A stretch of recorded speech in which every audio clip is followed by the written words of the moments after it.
Ang mga kwento ng pag-ibig, kwento ng buhay, at kwento ng pag-asa dito sa Barangay Love Stories. Love Stories.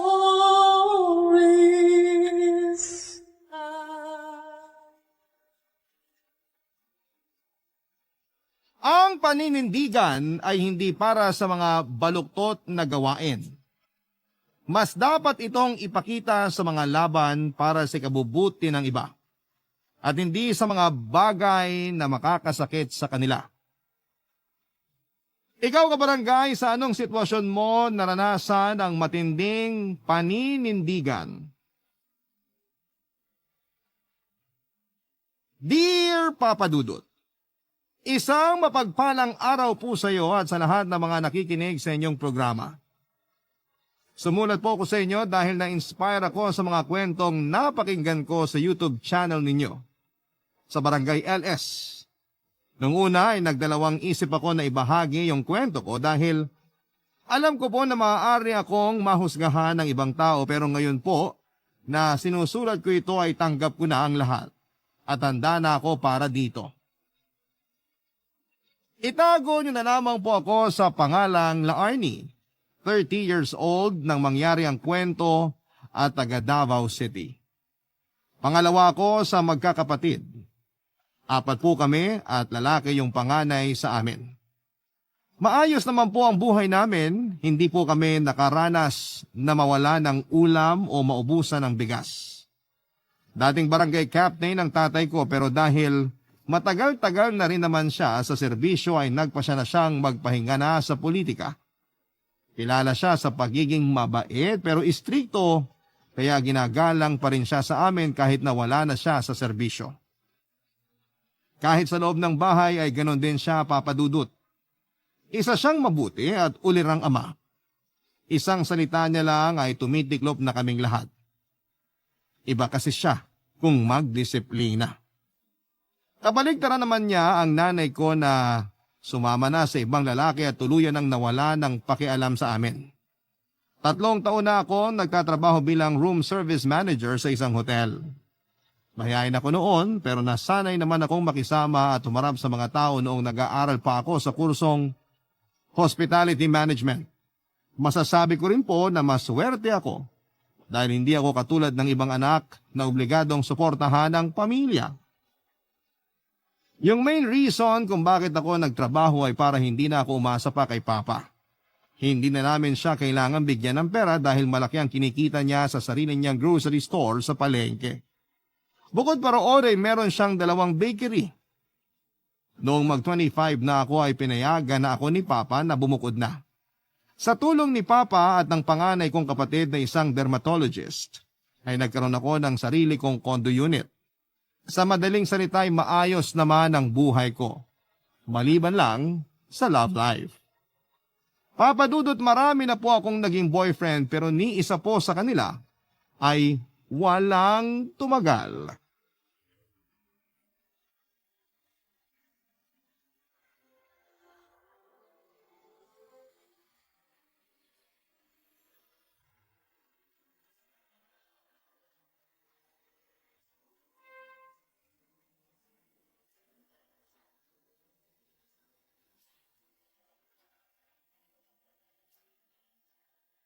Pa, ipapakasal niyo na po ba talaga agad si Rochelle? Parang masyado pa siyang bata para mag-asawa. Paano naging bata 28 na yung kapatid mo? Basta pa, bata pa siya para sa akin. Hayaan mo na si Rochelle. Maayos naman yung pakakasalan niya. Kilala ko ang nanay at tatay noon kaya hindi ako tutol sa relasyon nila. Ikaw ba? Kailan ka pa magpapakasal? Yung boyfriend mo ngayon, ilang taon na kayo noon? Taon? Pa naman? Nagpapatawa ka po? Ano namang nakakatawa ron? Kasi pa, wala pa po akong naging boyfriend na tumagal ng taon. Ano? Anong klaseng relasyon ba pinapasok mo? Baka naman mamaya tawag lang ng laman yan kaya sinasagot mo yung mga nanliligaw sa'yo. Grabe ka sa akin pa. Hindi ko lang talaga nakikita sa kanila yung katangian ng lalaki na gusto kong pakasalan.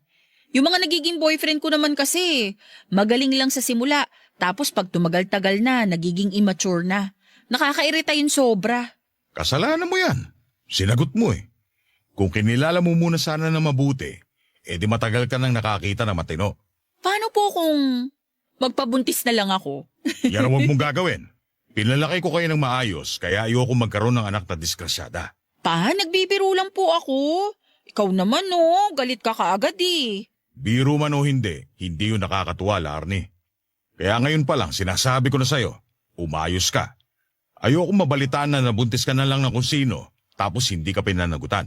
Hindi po mangyayari yan pa. Maingat po ako. Saka may contraceptive ako. Nagpa-depo shot po ako kaya hindi ako mabubuntis. Hindi porke hindi ka mabubuntis pwede ka nang gumawa ng kalokohan. Babae ka pa rin. Alam mo kung ano yung dapat at hindi dapat. Ayoko nang kahihiyan. Tandaan mo yan. Pa! Ang aga pa oh! Ang init agad ng ulo mo. O Rochelle, ikaw pala. Kala ko nakaalis ka na. Isasama ka nga pala niya sa lakad niya ngayon. Po? Bakit naman po ako sasama? Huwag niyo sabihin na magiging yaya ako ni Rochelle sa pupuntahan niya ah. Ate, magsisimba lang ako, okay? Hindi mo nga kailangan sumama eh. Ba't kasi di mo sinabi agad na isasama mo pala akong magsimba ngayon? Huwag na kayo magtalo dyan. Kumilos na kayo nang hindi kayo mahuli sa misa. Opo. O siya, maiwan ko muna kayo at may importanteng lakad pa ako. Sa susunod ko na lang kayo sasamahan magsimba. Okay pa. Ingat po kayo. Ingat pa! Uy, seryoso? Isasama mo talaga ako magsimba? Alam mo namang may lakad ako tuwing Sunday eh. At saan ka naman pupunta, ate? Dun sa boyfriend mo na katawan lang ang habol sa'yo? Gumising ka nga! Hindi siya karapat-dapat pag-aksayahan ng oras. Hoy, bakit naman parang bigla ka nang naging kontrabida sa buhay ko, ha? Hoy, hindi ako kontrabida ha. Kakampi mo ako lagi, alam mo yan. Pero alam mo rin naman na hindi kita susuportahan sa mga katangahan mo sa buhay. Yung bibig mo, ha? Sobra ka na. Ay naku basta, hiwalayan mo na yung boyfriend mo na yon. Kung sa akin pa lang, hindi na siya pasado para maging asawa mo, kay Papa pa kaya? Kaya ate, tapusin mo na yan hanggat maaga pa. Papa Dudo, totoo nga na pareho sina Papa at Rochelle na hindi gusto ang boyfriend ko ng time na yon. Hindi ako nagkaroon ng pagkakataong ipakilala siya sa pamilya ko dahil alam ko na kung ano ang susunod na mangyayari. At gaya nga po ng sabi ng kapatid ko ay nakipaghiwalay na ako sa boyfriend ko. Ewan ko ba pero parang hindi naman ako nakaramdam ng lungkot noong pumayag siya na maghiwalay kami. Parang nakahinga pa nga ako ng maluwag. Maayos ang naging hiwalayan namin kaya wala kaming naging problema. After 2 months, Papa Dudut, may nakilala ako sa hotel na nakaagaw talaga ng atensyon ko. Si Gail, magkaedad lamang kami, pagdating sa itsura ay hindi maitatanggi na gwapo talaga siya. Sa tindig pa lang niya ay napapalingon na talaga ako. At dahil ako ang room service manager ay may dahilan ako para kausapin siya. Hindi ko lang pinapahalata pero kinikilig po talaga ako tuwing kinakausap niya ako. Kapag tumatawa siya kasama pati ang mga mata niya, magaan siyang kasama at may sense of humor din. Hindi naman kami kaagad naging malapit sa isa't isa, sinasadya ko lang noon na makipag-usap sa kanya para mas makilala pa siya. Doon ko napansin na madali siyang maging komportable sa isang tao. Napadalas na ang pag-uusap namin ni Gael noong tinulungan ko siya sa isang guest na nagreklamo sa serbisyo niya. Ganon naman talaga ang madalas na nangyayari tuwing may baguhan sa isang hotel. Malaki ang pasasalamat niya sa akin dahil ayaw niyang mawala ng trabaho. Nakakaloka mang pakinggan, Papa Dudut, pero ginamit ko ang sitwasyon niya para mas mapalapit pa kami sa isa't isa.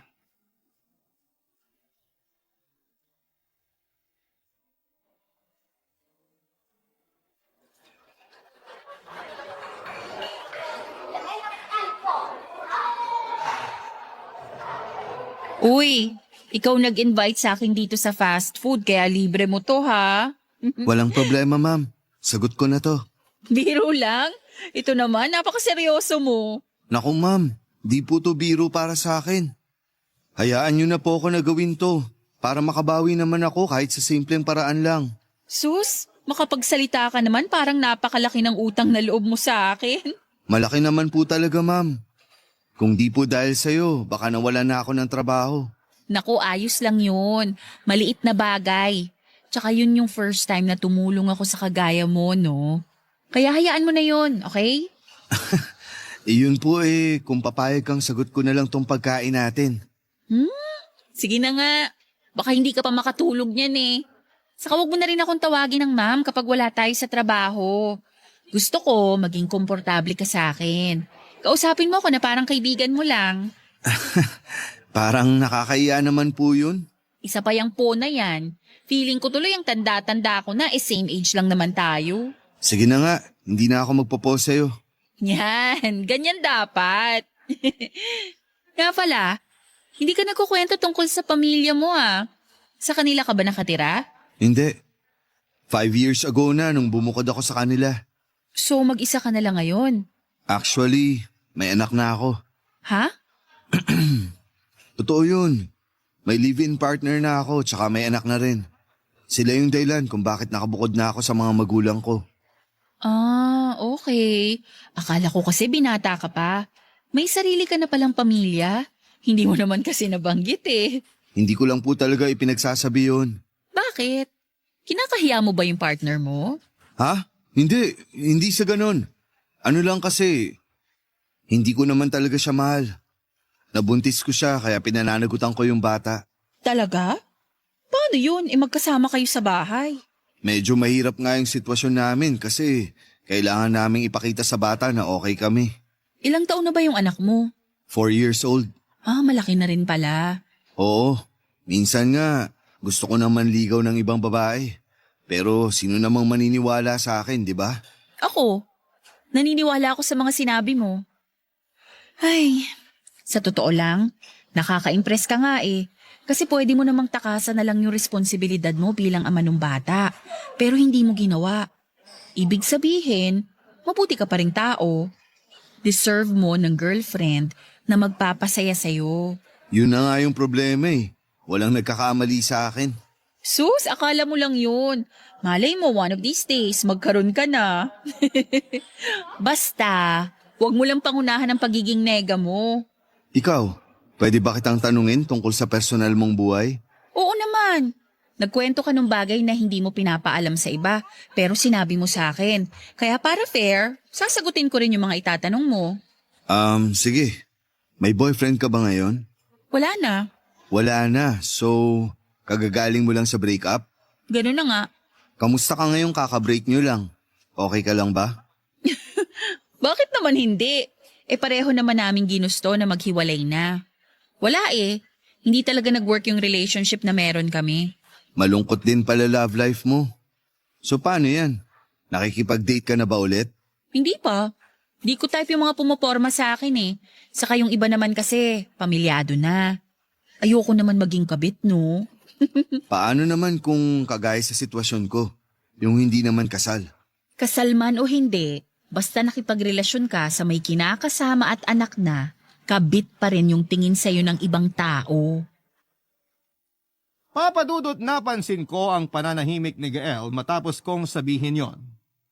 Hindi ko alam kung na-offend ko ba siya dahil iniba na lamang niya ang usapan. Aminado ako na pumalpak ako sa part na akala ko ay binata pa siya. Kahit na hindi niya sabihin ay alam ko na alam niya na disappointed ako sa mga nalaman ko. Ganon din naman siya noong sinabi kong hindi ako papatol sa lalaking may kinakasama at anak na. Pagdating sa trabaho ay professional naman kaming dalawa, papadudot.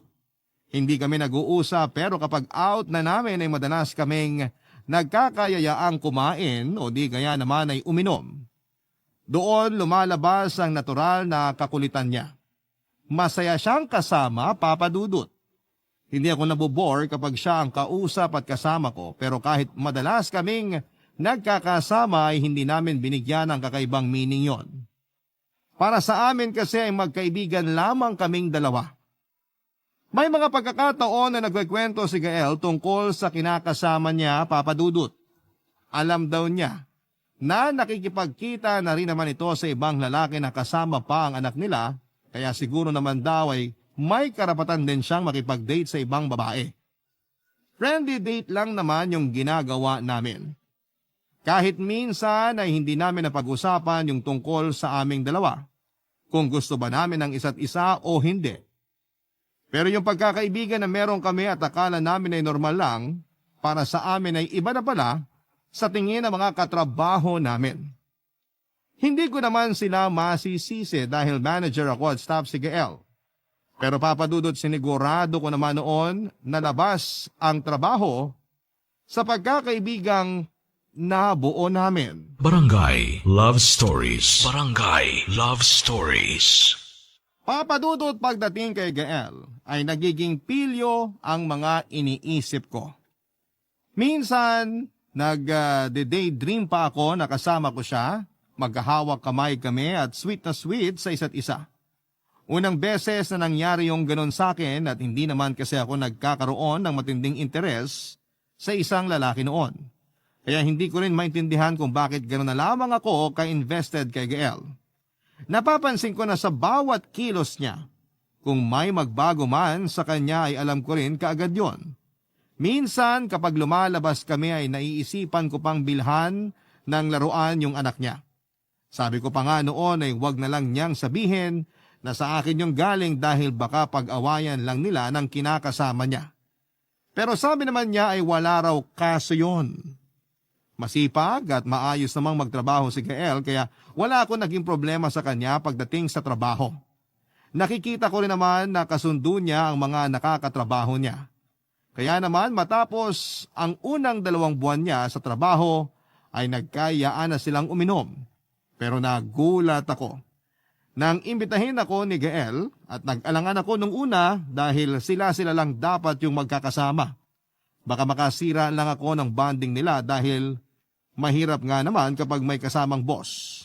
Pero hindi ko inaasahan noon na yung mga kasama pa niya mismo ang pipilit sa akin na sumama sa lakad nila, Papa Dudut.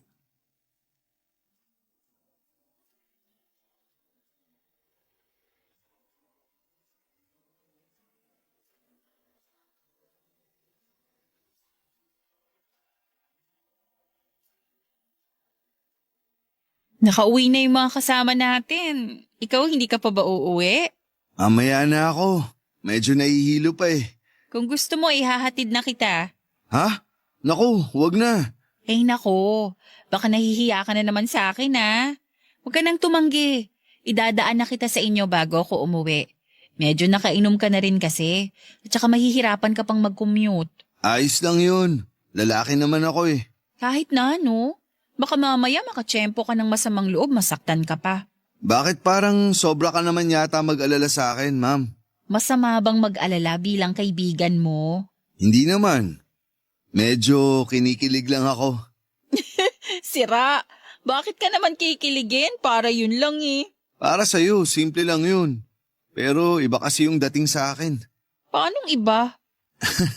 Hoy, hindi ko nasasagutin yan. Masyado nang nakakahiya. Ha? Bakit ka naman nahihiya? Ano ba yun? Sa pinapakita mo kasi ngayon, parang gusto mo na ako eh. Ano? Seryoso? Uy, wag mong bigyan ng meaning yung ginagawa ko ha. Ganito lang talaga ako sa mga kaibigan ko, promise.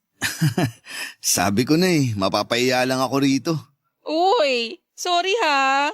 Okay lang. Baka kasi nakakalimutan ko na rin na boss kita at staff lang ako. Hoy, ang OA mo. Walang kinalaman dito yung posisyon natin sa trabaho ah. Biro lang yun. Baka sakaling lumusot. Kung hindi ka pa uuwi, edi kwentuhan na lang muna tayo. Basta ihahatid kita, hindi ka na pwedeng tumanggi. Sige na nga, mapilit ka eh. Alam mo, pag ako yung nagkakotse, ihahatid kita kahit di ka pa pauwi.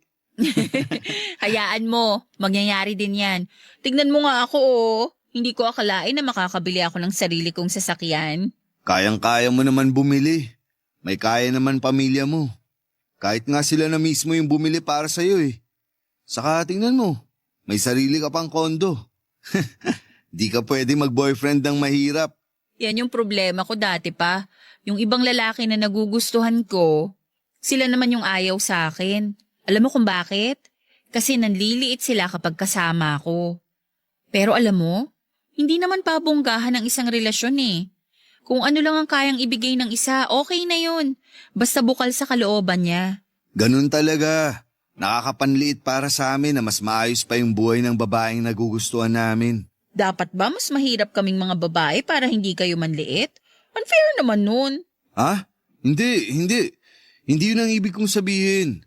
Ang sa akin lang, saka na lang kami papasok sa isang relasyon kapag alam na naming stable na kami. Ang stability, hindi lang sa financial yun. Alam ko, pero kailangan ko munang unahin yung problema ko sa pera. Hindi naman ako yung hirap na hirap kasi dalawa naman kami naghahati sa mga gastusin. Pero syempre, ako yung lalaki, kaya dapat ako yung provider. May tanong ako. Paano kung makikipag-date pa lang? As in, kikilalanin nyo pa lang ang isa't isa. Dapat ba talaga sagot ng lalaki yung date? Kung kami yung mag-aaya ng date, oo. Tsaka way namin yun para magpa-impress. Kasi paano naman kami magugustuhan ng babaeng gusto namin kung pagbabayarin namin sa first date, di ba? May punto ka naman. Pero alam mo, sa totoo lang, hindi naman kasi dapat palaging lalaki yung sumasagot sa date. Kahit sa first date. Kasi kikilalanin nyo pa lang naman ang isa't isa eh. Hindi ka pa padre de pamilya. Nakakatuwa ka. Buti may mga babae pa na ganyan yung mindset, no? Saya mo siguro maging girlfriend. Papadudot na konsensya ako noong nagsinungaling ako kay Gael. Hindi naman totoo na friendly lang talaga ako. Yung pag-aalala ko sa kanya at lahat ng extra efforts ko ay hindi na yon dahil kaibigan ko lamang siya. Kasi ang totoo ay gustong gusto ko na siya. Habang tumatagal ay mas lalong tumitindi yung nararamdaman ko para sa kanya. Nakakahiyaman pero minsan kapag nagde-daydream ako, may wild thoughts na sumasagi, mga bagay na gusto kong gawin na kasama siya yon.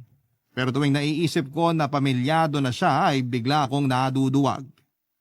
Bumabalik ako sa katotohanang pagkakaibigan lang ang pwede sa aming dalawa.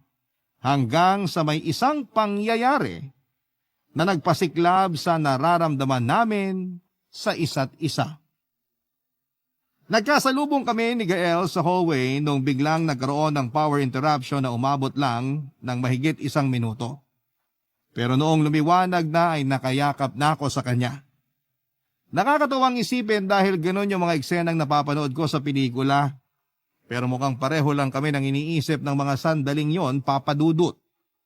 Dahil yung mga sumunod na pangyayari humantong na kami sa isang bakanteng kwarto.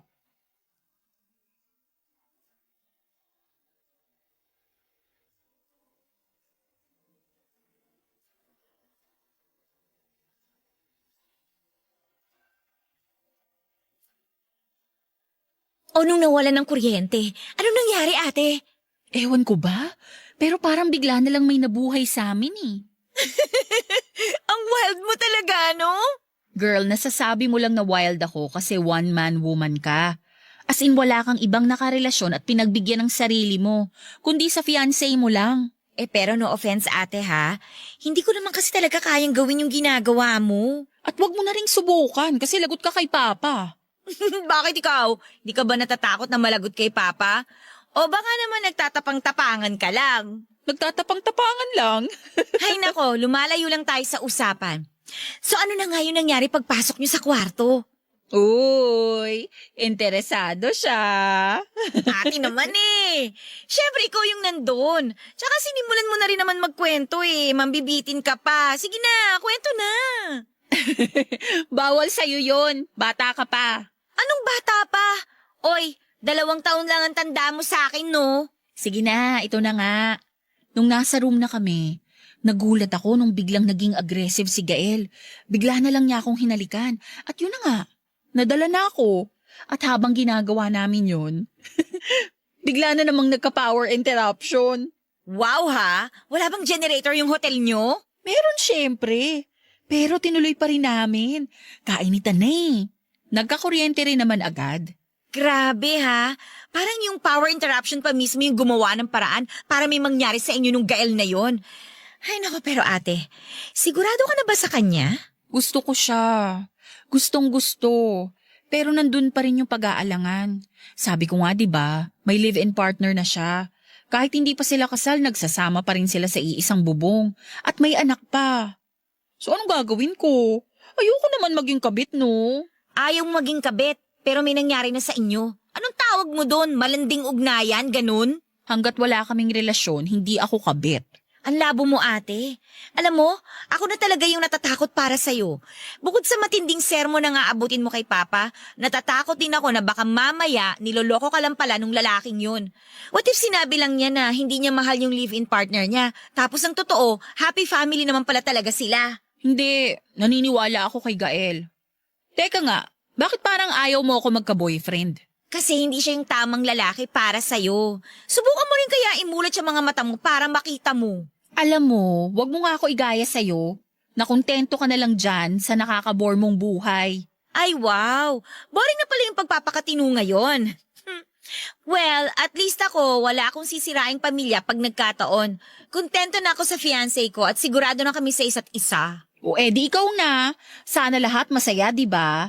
Dito ako masaya sa ginagawa ko, kaya kung pwede, wag mo na lang akong pakialaman. Sinabihan lang kita kasi baka hindi mo nakikita yung red flags ng lalaking nagugustuhan mo. Tsaka hindi mo ba naisip, ate? May mga CCTV dun sa hotel, ano ka ba? Kapag nakita kayo ng sabay na lumabas ng kwarto, sa tingin mo ba, hindi ka pagdududahan? Ang malala pa niyan, baka pareho kayong matanggal sa trabaho kapag napatunayan na may ginawa kayong milagro sa loob mismo ng hotel at sa oras pa mismo ng trabaho ninyo. Huwag mo na nga problemahin yung problema ko. Kaya ko to.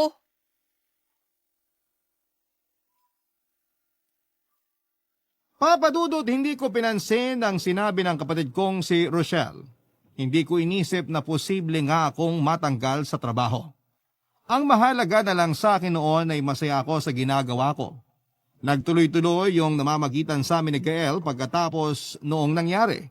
At dahil ilang linggo na rin naman ang nakalipas ay lumakas ang loob ko at inisip ko na wala namang nakakita sa amin sa pagpasok namin sa bakanting room sa hotel. Kaya nakampante na rin ako. Ilang beses din kasi na nawala ng kuryente noon at hindi ko na lang yon masyadong idinitalye sa kapatid kong si Rochelle. Pagkatapos ng trabaho, lumalabas pa rin kami ni Gael at kung noon ay pakain-kain lang sa restaurant. O di kaya ay nagiinuman sa pagkakataong ito ay nagche-check-in na kami sa isang motel. Tuwing sweldo naman ay isinasama ako ng mga staff ko sa inuman nila. Hindi naman ako tumatanggi noon dahil gusto ko rin namang makisama sa kanila pero tuwing nabubuksan ang topics tungkol sa love life, palagi akong nalalagay sa hot seat. Sinabi ko na lang na may lalaki nang nagpapasaya sa akin para manahimik na sila. Hindi na sila nag-usisa kung sino yon bilang respeto na rin sa akin. Hanggang isang araw, Papa Dudut. Inulit namin ni Gael yung ginawa namin noong unang beses na gumamit kami ng vacant room para sa kamunduhan naming dalawa. Pero sa pagkakataong ito, Papa Dudut, ay may nakakita na sa amin. Barangay Love Stories. Barangay Love Stories. Papa Dudut, totoo nga na lahat ng pagkakamali ay may katumbas na parusa. Pagkatapos ng araw na yon ay ipinatawag ako ng GM namin. May kumalat kasi na usap-usapan na nakita kami ni Gael na pumasok sa isang room at magkasama ring lumabas matapos ang halos kalahating oras. Pero sa halip na mahiya ay naggalit pa ako noon. Ipinagpilitan ko na magkaibigan lamang kami ni Gael at walang namamagitan sa amin. Gumawa ako ng dahilan kung bakit kami pumasok ni Gael sa room pero noong i-review ang CCTV, hindi tumugma roon ang mga sinabi ko. Kitang-kita kasi yung paghaharutan namin dalawa habang nasa hallway bago kami pumasok sa room. Mabigat man sa kalooban ko pero bago pa lumabas ang desisyon, tungkol sa pananatili ko sa trabaho ay inunahan ko na yon ng pag-resign. Sobrang sama ng loob ko sa mga nangyari. Gusto ko lang namang maging masaya, ang pagkakamali ko lang ay dinala ko sa workplace ko yung kalandian namin ni Gael.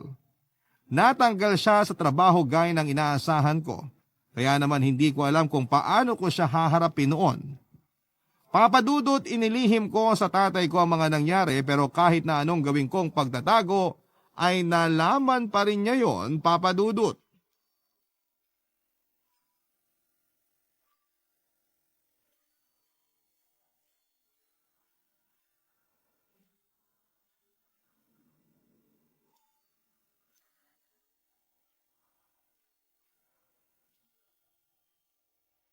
Sabi ni Rochelle, nag-resign ka na raw sa trabaho mo ah. Ah, opo. Nag-resign na po ako. Bakit? Maganda naman yung posisyon mo ron. Ang saya-saya mo pa nga magkwento nun tapos ngayon biglang nag-resign ka. Medyo na-pressure lang po ako pa.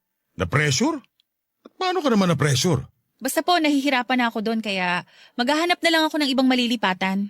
Nahihirapan ka nga ba talaga o baka naman may ginawa kang kalokohan? Pa, yun po ang totoo. Huwag ka nga magsinungaling, Larnie. May kakilala ko na nagtatrabaho sa hotel at naikwento niya sa akin yung nangyari. Buisit ka. Binigyan na nga kita ng pagkakataon para magsabi ng totoo. Pero hindi mo pa rin ginawa. Ipinilit mo pa rin yung kasinungalingan mo. Kasi alam ko po, nahuhusgahan niyo ako agad. Bakit hindi? Gawain ba naman tinong babae yung ginawa mo? Makapagsalita naman po kayo, parang wala kayong nagawang kalokohan ng bata pa kayo ah. At talagang gagamitin mo pa yan sa akin? Kung may nagawa man akong kalokohan noon, hindi yun kasi baboy ng ginawa mo. Kababae mong tao tapos papasok ka sa bakanting kwarto na may kasamang lalaki? Isang pagkakamali lang naman yun pa. Pero kung husgahan niyo ako, parang nagkamali na ako buong buhay ko ah. Wes, kung ayaw mong hinuhusgahan ka, huwag kang gumawa ng alam mong mali. Alam mo kung ano pang nalaman ko, ha? Yung lalaking kinababaliwan mo, may kinakasama na at may anak pa sila. Hindi ka ba talaga nag-iisip, linti ka? Sino mo nagsabi sa inyo niyan? Si Rochelle? Eh di sige, magkampihan kayong dalawa. Total, pareho naman kayong mapanghusga. Hindi si Rochelle ang nagsabi sa akin. Pinuntahan ko yung lalaki mo. Ano? Bakit yun naman ginawa yun? Kasi gusto ko siyang kausapin. Gusto ko na layuan ka na niya. Hindi ko nga alam kung bakit nagpapakatanga ka sa lalaking yun eh. Ang dami-daming lalaki dyan na mas matino at hindi pa pamilyado. Pero yung may sabit pa yung pinili mo. Hindi ko itinuro sa'yo paninira na ibang pamilya. Gusto ko siya. Pero wala pa kaming relasyon, kaya wala po akong sinisira pa. May relasyon o wala, nung hinayaan mo na may mangyari sa inyong dalawa, paninira pa rin yun. Sino maniniwala sa'yo na basta tawag lang na laman yun? Mukhang baliw na baliw ka na nga sa... Tama na po, pa! Hindi na nga po kami nag-uusap eh. Tama yan. Dapat lang na hindi na kayo mag-usap o magkita. Kasi hindi magandang tignan. Pa! Sorry po. Saka ko tatanggapin yung sorry mo kapag alam kong matino ka na talaga. Pero sa ngayon, magdusa ka sa ginawa mo. Akin na yung susi ng kondo at ng kotse mo. Po? Akin na yung susi ng kondo at ng kotse mo. Ano? Nabiga na kakagalaw sa'yo ng lalaking yon? Ang lino ng pagkakasabi ko. Kaya huwag kang tatanga-tanga dyan. Dito ka muna uuwi sa bahay. At ako rin na mag-aatid sa'yo sa mga lakad mo. Para masiguro kung hindi ka makikipagkita sa lalaking yon. Payo na lang po ang meron ako eh. Mas marami pang mawawala sa'yo kung hindi mo titigilan niyang kahibangan mo. Papa Dudut, pansamantala munang binawi ni Papa yung susi ng kondo na ibinigay nila sa akin ni Kuya. Pati na rin yung kotseng ginagamit ko. Mas binantayan nga talaga ako ni Papa. Hindi ko akalain na sa edad kong yon ay may kasama pa akong magulang sa paglabas ko. Pero hindi na lamang po ako nagreklamo para matapos na ang mga usapan. Kung aangal pa kasi ako ay mas tatagal pa yung sitwasyon at mas lalaki pa ang problema namin ng tatay ko. Naghanap ako ng bagong mapapasukan pero habang naghihintay ako ng tawag sa mga inaplayan ko ay inabala ko muna ang sarili ko sa mga gawaing bahay. Taliwas yon sa nakasanayan ko pero kinailangan kong gawin para patunayan kay Papa na nagpapakatino na talaga ako. Isang buwan din ang tinagal ng pangyayaring yon, Papa Dudut. Wala rin akong pinalampas na misa kaya tuwang-tuwa si Rochelle na may kasama na siya pag wala si Papa. Sa halip na malungkot ay natuwa pa ako sa kinahinatnan ng parusa sa akin ng tatay ko. Doon ko po napagtanto na hindi naman pala talaga ganon kaseryoso yung nararamdaman ko para kay Gael. Kaya naman nag-decide ako na makipagkita sa kanya para mapag-usapan yung nangyari sa amin at linawin ang mga bagay-bagay, Papa Dudut.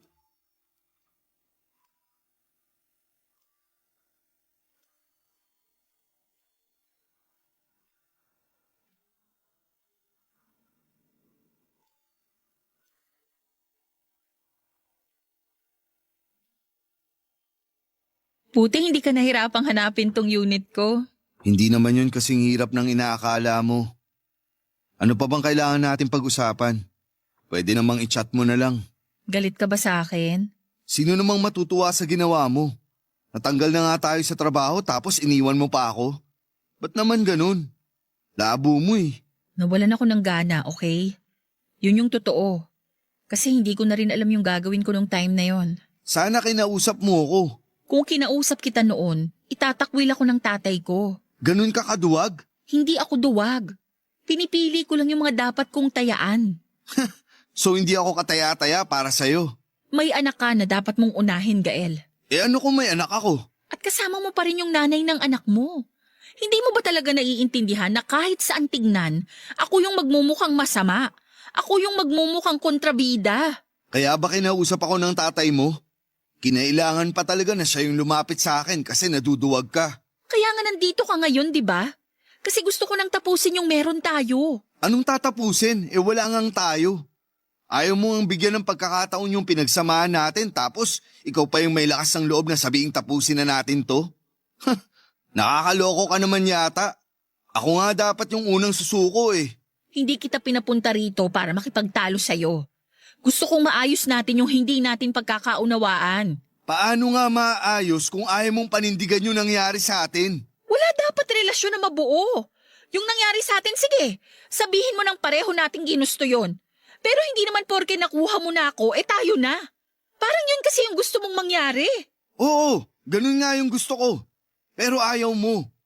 Masyado kang nagmamatigas kahit na alam ko naman na gusto mo rin ako. Akala ko rin eh.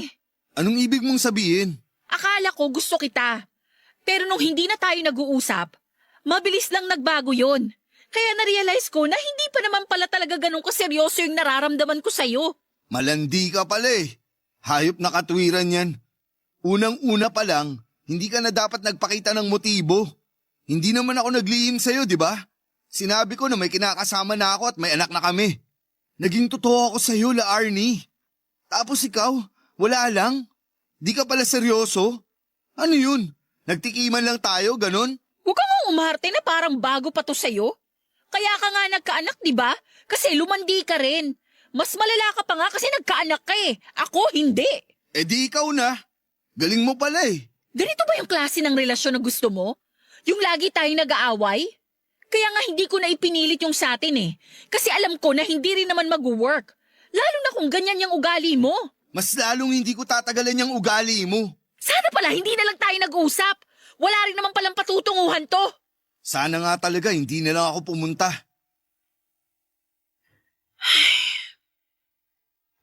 Sorry. Huwag ka mag-sorry kung hindi naman bukal sa kalooban mo.